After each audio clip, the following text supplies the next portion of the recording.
Hello everyone and welcome back to our channel JK Alert. So in this video we are going to start another topic of GK that is mountains of India. तो सबसे पहले start करने से पहले topic start करने से पहले मैं आपको ये बताना चाहता हूँ कि माउंटेन्स हिल्स और प्लेट्यू में डिफरेंस क्या होता है। फिर उसके बाद हम माउंटेन्स को अच्छे से डिटेल में स्टडी करेंगे। तो जैसे कि आपको मालूम होगा कि एक जो लैंड होती है वो प्लेन सरफेस होता है एक लैंड का।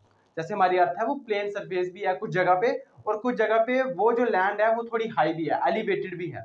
तो जो लैंड एलिवेटेड होती है उसी को हम माउंटेन हिल्स या प्लेट्यू कहते हैं। बट कौन सी एलिवेटेड लैंड को माउंटेन कहेंगे, कौन सी एलिवेटेड लैंड को हिल्स कहेंगे, कौन सी एलिवेटेड लैंड को प्लेट्यू कहेंगे, ये थोड़ा कंसर्न है। तो इसको हम थोड़ी देर में आपको ये क्लियर हो जाएगा कि किस एलिवेटेड लैंड को हम माउंटेन कहेंगे, हिल्स कहेंगे या प्लेट्यू कहेंगे। तो जैसे कि माउंटेन वो एलिवेटेड लैंड जिसकी हाइट 900 मीटर होगी या उससे ज्यादा होगी उसको हम माउंटेन कहेंगे। और अगर हम हिल की बात करें तो जो हिल की हाइट होती है वो 300 से 900 मीटर के बीच में लाई करती है। मतलब हाइट जो है वो फिक्स नहीं होती। बस आपको ये पता है कि मतलब कोई एक एलिवेटेड लैंड है जिसकी हाइट सपोज करो 450 है, तो हम उसको हिल वाले क्राइटेरिया में रखेंगे, ना कि माउंटेन्स में रखेंगे।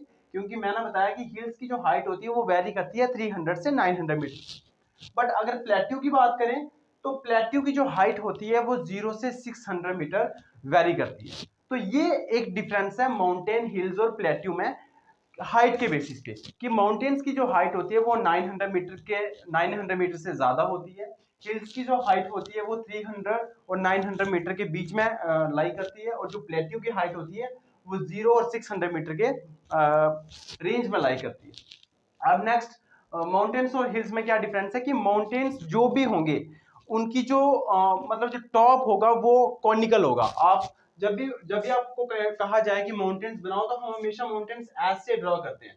तो होते भी ऐसे ही है माउंटेन्स। मतलब माउंटेन्स का जो टॉप होता है वो कॉनिकल शेप में होता है, वो कॉनिकल होता है, उसको कॉनिकल टॉप होता है। बट अगर मैं हिल्स की बात करूं तो हिल्स का जो टॉप होता है वो कॉनिकल नहीं होता, वो डोम शेप्ड होता है। ऐसे जैसे मंदिर मस्जिद आप देखो तो उसके ऊपर इस तरह का स्ट्रक्चर बना होता है जिसको हम डोम कहते हैं। तो डोम शेप होती है हिल्स की। बट माउंटेन्स की जो शेप होती है वो कोनिकल होती है और स्टीप स्लोप होती है इनकी, मतलब ढलान होती है। यहाँ पे ये स्टीप स्लोप है, इनकी ढलान है यहाँ पे।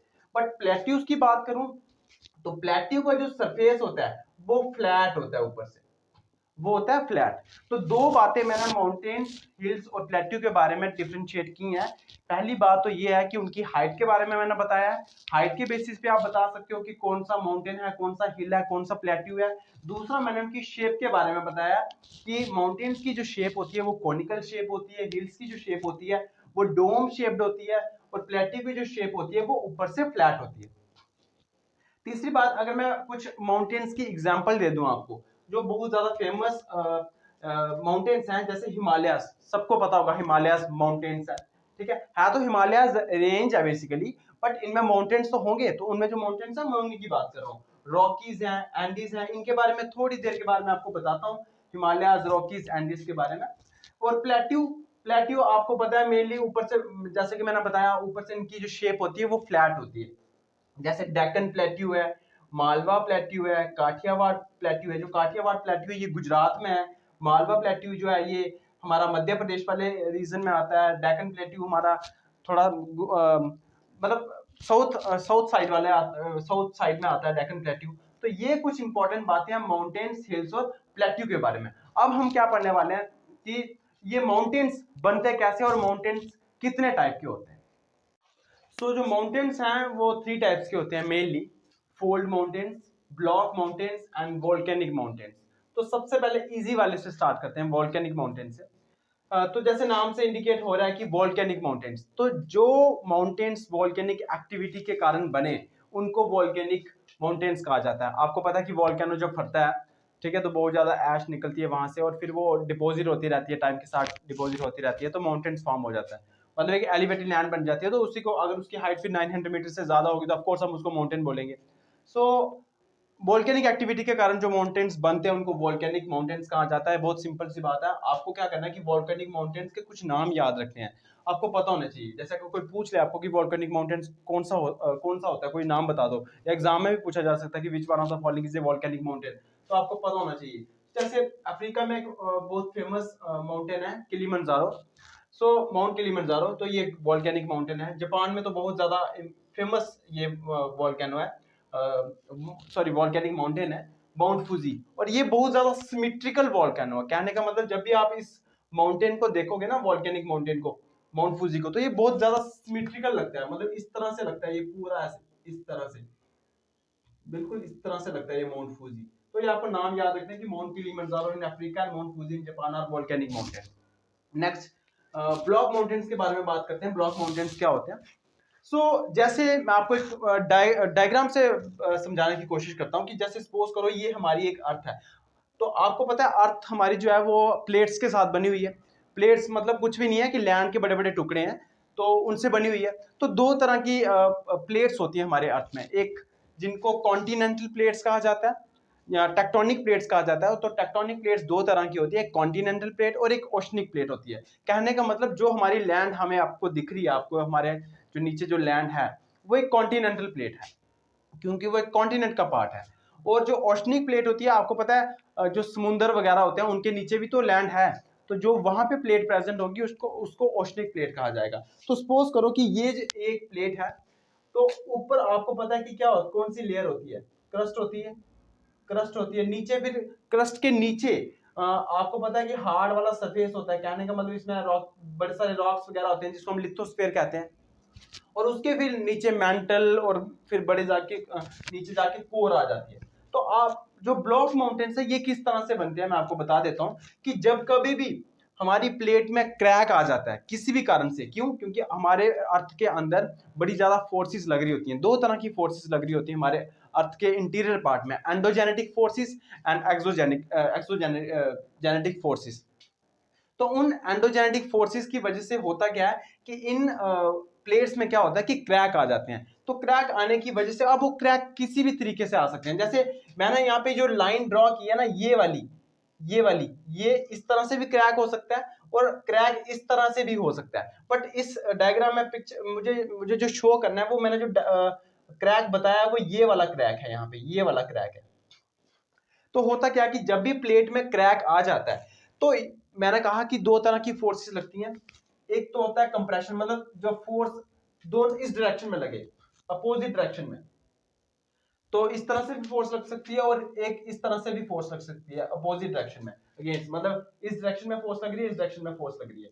तो कहने का मतलब इसको मैं एक और एग्जांपल से समझाने की कोशिश करता हूँ कि जैसे सपोज करो हमारे पास एक रबड़ की एक कुछ रॉड टाइप है, मतलब रबड़ की एक हमारे पास कुछ है, रबड़ समझ लो आप, पेंसिल की शेप का रबड़ है। तो हम क्या करेंगे उसको कि जब हम उसको थोड़ा प्रेस करेंगे पास वाली साइड, ठीक है, तो वो होगा क्या कि वो जो बीच वाला पोर्शन होगा वो थोड़ा सा राइज कर जाएगा, या उसको हम खींचने की कोशिश करेंगे, उसमें टेंशन क्रिएट करने की कोशिश करेंगे जब, तो वो नीचे की तरफ आ जाएगा।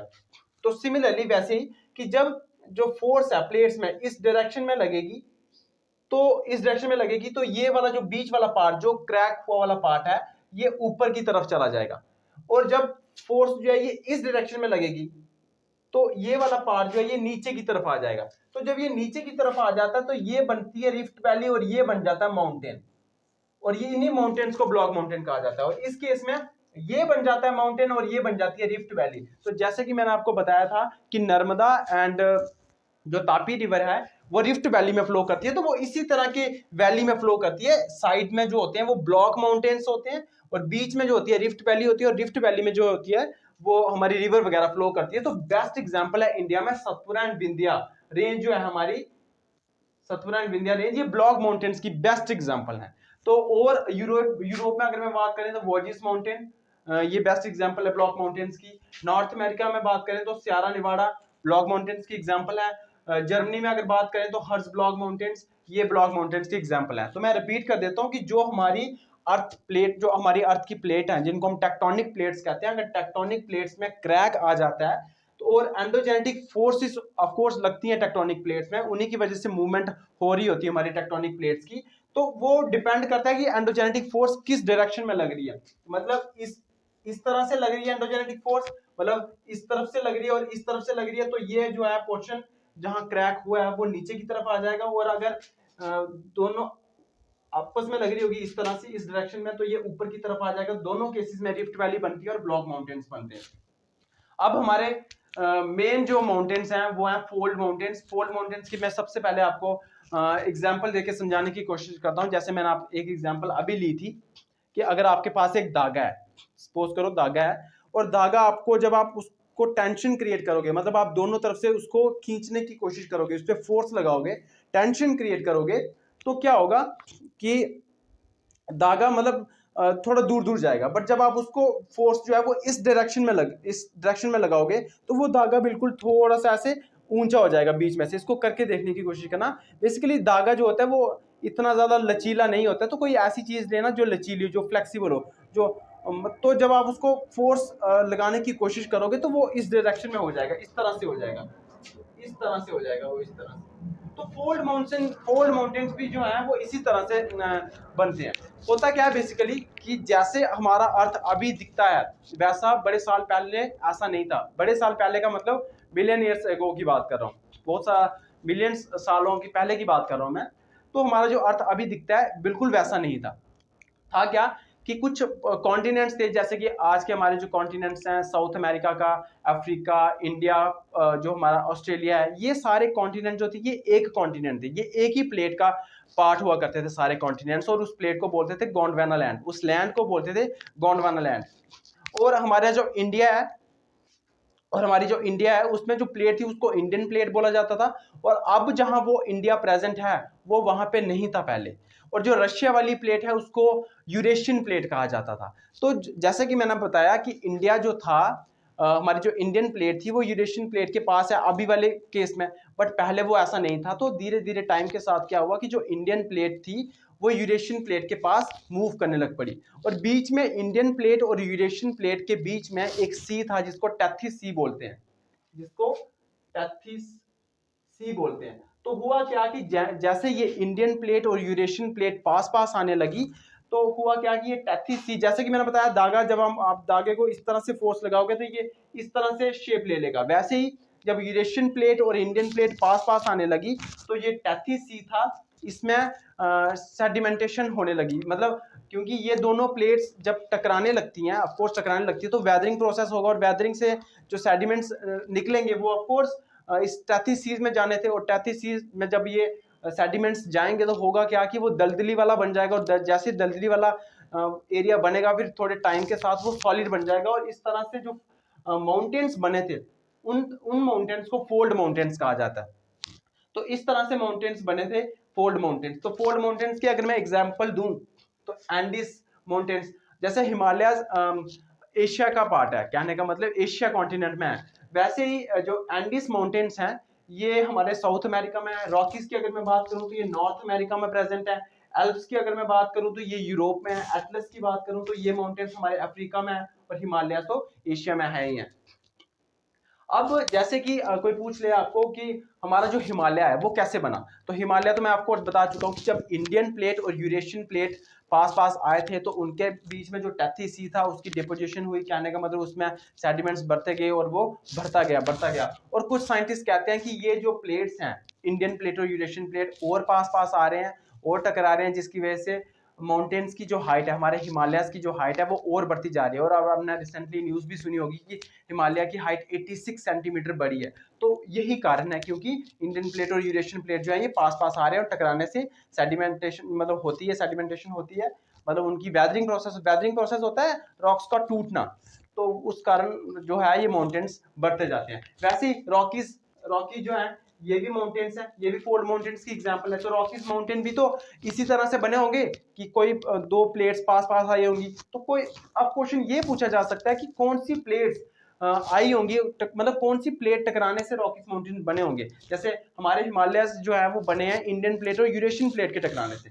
तो रॉकीज, अगर मैं आपको बात करूं, रॉकीज जो माउंटेन्स हैं ये नॉर्थ अमेरिका में है, और नॉर्थ अमेरिका की एक प्लेट होगी जिसको नॉर्थ अमेरिकन प्लेट कहते हैं, जो एक कॉन्टिनेंटल प्लेट है। जैसे कि मैं आपको बता चुका हूं कि दो तरह की प्लेट्स होती हैं, दो तरह की टेक्टोनिक प्लेट्स होती हैं, एक नॉर्थ में एक हमारी कॉन्टिनेंटल प्लेट होती है और एक ओशनिक प्लेट होती है। तो आपने अगर मैप देखा हो, हमारा वर्ल्ड मैप देखा हो, तो जो नॉर्थ अमेरिका यहाँ पे और साउथ अमेरिका यहाँ पे है, और नॉर्थ अमेरिका से इस तरफ जो है वो ओशन है और साउथ अमेरिका के इस तरफ भी ओशन है। तो नॉर्थ अमेरिका में जो प्लेट है वो नॉर्थ अमेरिकन प्लेट है और जो साउथ अमेरिका में प्लेट है वो साउथ अमेरिकन प्लेट है। बट क्या एक ही प्लेट टकराने से होता है, मतलब ये माउंटेन्स बनते हैं? नहीं, दो प्लेट टकराने से बनते हैं। तो जो दूसरी प्लेट है वो बेसिकली ओशनिक प्लेट है और वो ओशनिक प्लेट का नाम है जुआन डी फूका प्लेट। जुआन डी फूका प्लेट एक ओशनिक प्लेट है जो कि नॉर्थ अमेरिकन प्लेट के साथ टकराई और जाके रॉकीज माउंटेन बने। सिमिलरली एंडीज माउंटेन कैसे बने? नास्का नाम की एक प्लेट है जो कि ओशनिक प्लेट है, कहने का मतलब ओशन के नीचे जो प्लेट है उस प्लेट का, और साउथ अमेरिका की जो प्लेट है, साउथ अमेरिका प्लेट, उसके और नास्का प्लेट के टकराने से जो माउंटेन्स बने उनको एंडीज माउंटेन्स कहा जाता है। वैसे ही एल्प्स माउंटेन्स हैं और एटलस माउंटेन्स हैं, ये दोनों प्लेट्स यूरेशियन प्लेट और अफ्रीकन प्लेट टकराने से जो माउंटेन्स बने हैं वो हमारे एल्प्स माउंटेन्स हैं और एटलस माउंटेन्स हैं। तो ये हमने टाइप्स पढ़ी हैं माउंटेन्स की, जो कि 3 तरह के होते हैं, फोल्ड माउंटेन्स, ब्लॉक माउंटेन्स और वॉल्केनिक माउंटेन्स। अगर मैं आपको रिव्यू करवाऊं, आपको समराइज करवाऊं इन सबको, तो फोल्ड माउंटेन्स किस तरह से बनते हैं? दो प्लेटों के टकराने से जो माउंटेन्स बनते हैं उनको फोल्ड माउंटेन्स कहा जाता है। और ब्लॉक माउंटेन्स कैसे बनते हैं कि ब्लॉक माउंटेन्स बनने का कारण ये होता है कि प्लेट्स में क्रैक आ जाता है, और क्रैक होने की, और क्रैक जब आता है प्लेट्स में तो एंडोजेनेटिक फोर्सेस की वजह से वो जो क्रैक वाला पार्ट होता है या तो वो ऊपर चले जाता है या नीचे चले जाता है, जिसकी वजह से ये माउंटेन बन जाते हैं और रिफ्ट वैली बनती है। और बेस्ट एग्जांपल इंडिया में ब्लॉक माउंटेन्स की है सतपुरा एंड विंध्या।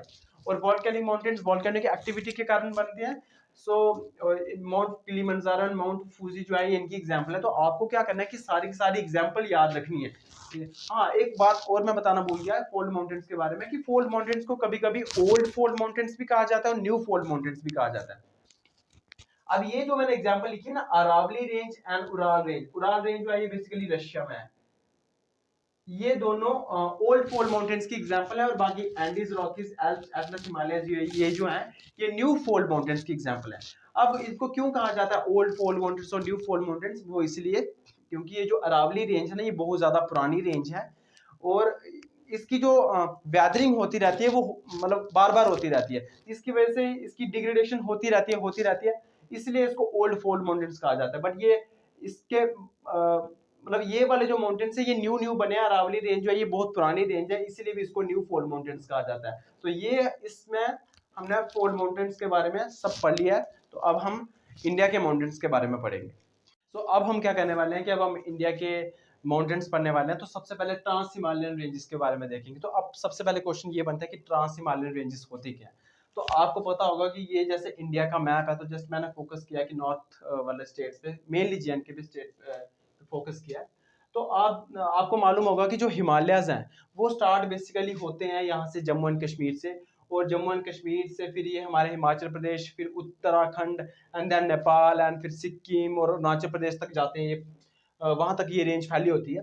तो इसके बियॉन्ड जो रेंजेस प्रेजेंट होती हैं, जैसे यहाँ पे लद्दाख रेंज प्रेजेंट है, काराकोरम रेंज प्रेजेंट है, तो इन हिमालयस के जो बियॉन्ड रेंजेस प्रेजेंट है उनको ट्रांस हिमालयन रेंजेस कहा जाता है। अब क्वेश्चन ये बनता है कि एग्जाम में क्वेश्चन ये पूछा जा सकता है कि क्या ट्रांस हिमालयस का पार्ट होता है? तो आंसर है बिल्कुल नहीं।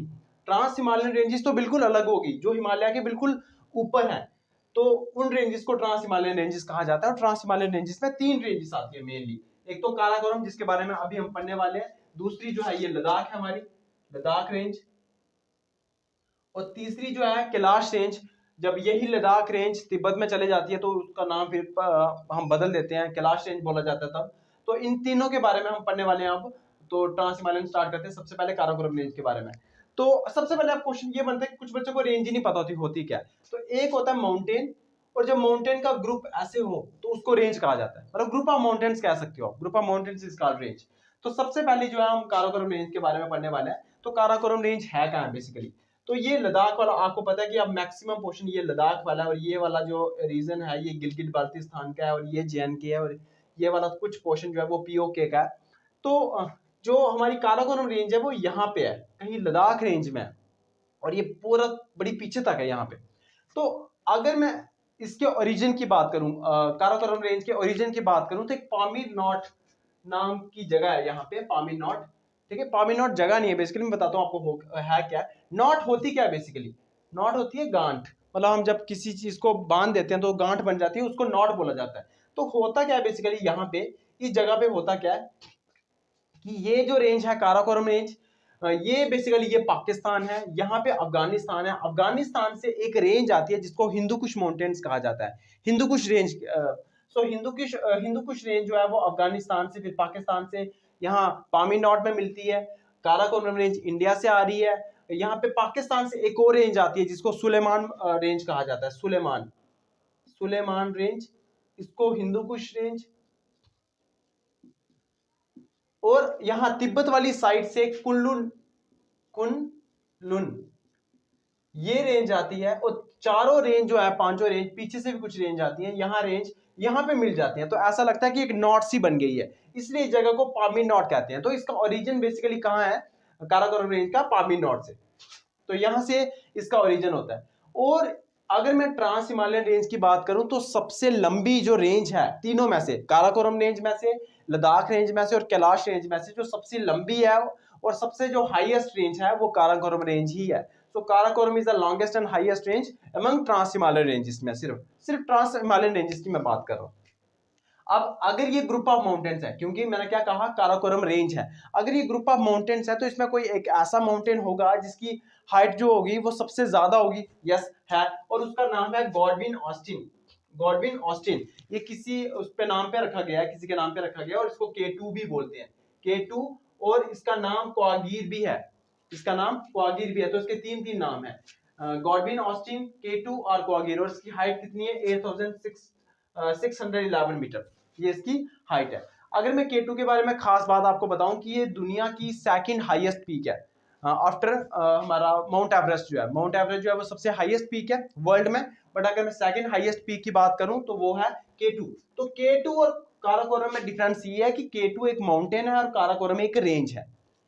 तो K2 माउंटेन काराकोरम रेंज में लाई करती है। और K2 के बारे में खास बात यह है कि ये वर्ल्ड की सेकंड हाईएस्ट पीक है। अब क्वेश्चन ये बनता है कि ये पीक है कहां पे है, तो ऑफ कोर्स ये इंडिया में, ऑफ कोर्स ये इंडिया में। बट अब कभी कभी क्वेश्चन ये पूछ लिया जाता है कि इंडिया की सबसे हाईएस्ट पीक कौन सी है, तो मैक्सिमम लोग आंसर देते हैं कंचनजंगा। तो कंचनजंगा भी है, बट कंचनजंगा K2 से छोटी है, और कंचनजंगा जो है सिक्किम में है। बट फिर भी आंसर मैक्सिमम लोगों का K2 होता है, सॉरी कंचनजंगा होता है।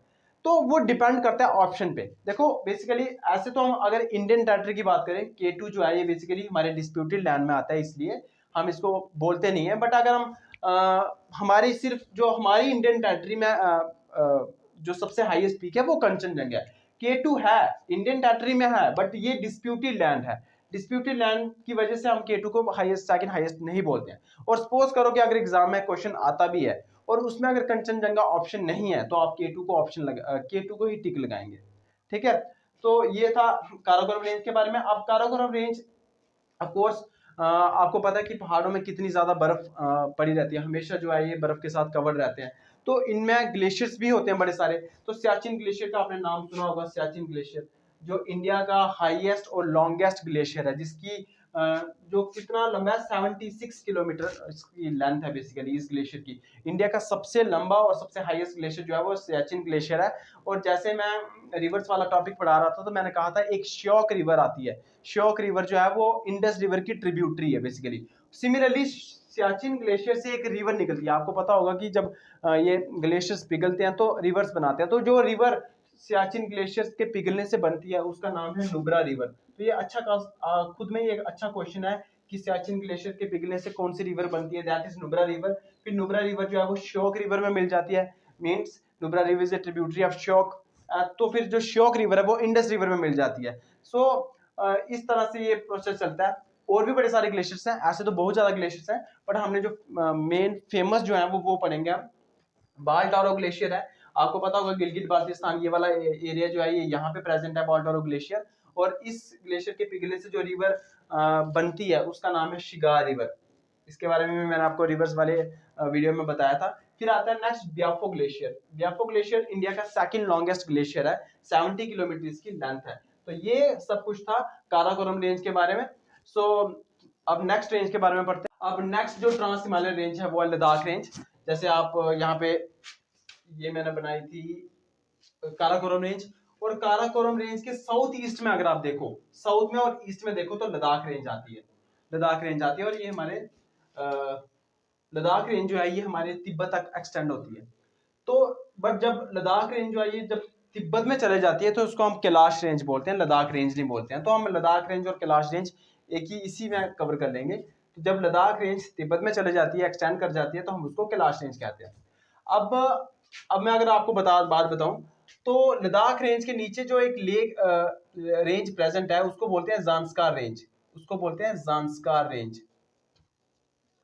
बट जो ज़ांस्कार रेंज है वो ट्रांस हिमालयन रेंज का पार्ट नहीं है, वो एक हिमालयन का पार्ट है, तो उसको हम हिमालय वाली वीडियो में कवर करेंगे। बट ये जो ज़ांस्कार रेंज है ये यहाँ पे नीचे है, कहीं यहाँ पे नीचे है, लद्दाख रेंज के नीचे है।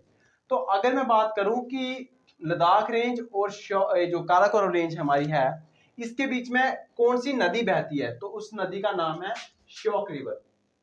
तो कहने का मतलब है कि लद्दाख रेंज को और काराकोरम रेंज को सेपरेट कौन करता है, और वो है श्योक रिवर। सिंपल क्वेश्चन है, आ सकता है कि which river separate Ladakh range from Karakoram range, इस तरह से। अब मैं अगर बात करूं, जैसे कि मैंने आपको बताया कि लद्दाख रेंज के नीचे जो है वो ज़ांस्कार रेंज है, बट आपको ये बात याद रखनी है कि जो ज़ांस्कार रेंज है वो ट्रांस हिमालयन रेंज का पार्ट बिल्कुल भी नहीं है। बट लद्दाख रेंज को ज़ांस्कार रेंज से कौन सी रिवर जो है वो डिवाइड करती है, और उसका नाम है इंडस रिवर। तो ये दो बातें बहुत ज्यादा इंपॉर्टेंट है। और आपको पता ही होगा कि पहाड़ों में जो है वो पासिस होते हैं, पासिस मतलब एक नेचुरल रास्ते होते हैं जो पहले लोग जो है वो यूज किया करते थे एक जगह से दूसरी जगह जाने के लिए। तो लद्दाख रेंज में दो इंपॉर्टेंट पासिस हैं, जैसे खरदुंगला पास है। तो सिंपल इससे भी क्वेश्चन पूछा जा सकता है कि चांगला पास कौन सी रेंज में है, या कौन सी स्टेट में पूछा जा सकता है, कौन सी यूटी में है वगैरह वगैरह, इस तरह से क्वेश्चन पूछे जा सकते हैं। तो आपको बात याद रखनी है कि जो खरदुंगला पास है और चांगला पास है ये लद्दाख रेंज में है। और खरदुंगला पास को इंडियाज हाईएस्ट मोटरेबल रोड कहा जाता है, क्योंकि ये बहुत ज्यादा ऊपर है और यहाँ पे आप गाड़ी भी चला सकते हो, इसलिए खरदुंगला पास को इंडियाज हाईएस्ट मोटरेबल रोड कहा जाता है। और जैसे कि मैं आपको बता चुका हूँ कि जब लद्दाख रेंज चाइना में एक्सटेंड करती है, मतलब तिब्बत में एक्सटेंड करती है, तो उसको कैलाश रेंज कहा जाता है। अब अगर मैं लद्दाख रेंज की बात करूं तो ऑफ कोर्स ये लेक है, तो सॉरी ऑफ कोर्स ये हमारी रेंज है, तो इसमें कोई हाईएस्ट पॉइंट तो होगा ही, मतलब हाईएस्ट पीक तो होगी। तो उसका नाम है, हाईएस्ट पॉइंट का नाम है स्टॉक कांगड़ी। तो ये सबसे बड़ी जो पीक है यहाँ पे लद्दाख रेंज में स्टॉक कांगड़ी है। और आपने हेमिस नेशनल पार्क का नाम सुना होगा। सो ये स्टॉक कांगड़ी जो है हेमिस नेशनल पार्क में है, हेमिस नेशनल पार्क में स्टॉक कांगड़ी है। और हेमिस नेशनल पार्क के बारे में खास बात तो मैंने आपको बता चुका हूँ कि इंडिया का सबसे बड़ा लार्जेस्ट जो नेशनल पार्क है वो हेमिस नेशनल पार्क है। और हिमालय के नॉर्थ में ये एक इकलौता नेशनल पार्क है, बाकी सारे के सारे जितने भी नेशनल पार्क्स प्रेजेंट है वो सारे इस तरफ हैं, और ये एक इकलौता नेशनल पार्क है जो हिमालय के इस तरफ है। ये इंपॉर्टेंट बात है। और आपको ये भी मैंने बताया था कि लद्दाख में एक लेक है पैंगोंग सू, पैंगोंग सू जो है वो लद्दाख में, और जिसका 2/3 पार्ट जो है वो चाइना में और 1/3 पार्ट जो है वो इंडिया में। अगर मैं अब कैलाश रेंज की बात करूं तो जैसे लद्दाख जो है, लद्दाख रेंज चाइना में एंटर कर जाती है, उसको हम कैलाश रेंज बोलते हैं। और कैलाश रेंज में जो सबसे हाईएस्ट माउंटेन है उसको कैलाश माउंटेन कहते हैं, सबको पता है कैलाश माउंटेन कहते हैं। और कैलाश माउंटेन के पास एक लेक है जिसको लेक मानसरोवर कहते हैं। और मैंने बताया था कि लेक मानसरोवर जो है ये बड़ी सारी रिवर का सोर्स है, मतलब इस लेक के पास से बहुत सारे रिवर्स निकलती है, जैसे इंडस रिवर निकलती है, हमारी ब्रह्मपुत्र रिवर निकलती है, सतलुज रिवर निकलती है, करनाली जिसको घाघरा रिवर बोलते हैं वो निकलती है यहाँ से। तो ये सब था ट्रांस हिमालय रेंजेस के बारे में। तो इस वीडियो में हमने ट्रांस हिमालय रेंजेस और माउंटेन्स, हिल्स और टाइप्स ऑफ माउंटेन्स सबको कवर कर लिया है, अच्छे से कवर किया है। तो नेक्स्ट वीडियो में मिलते हैं, तो थैंक यू।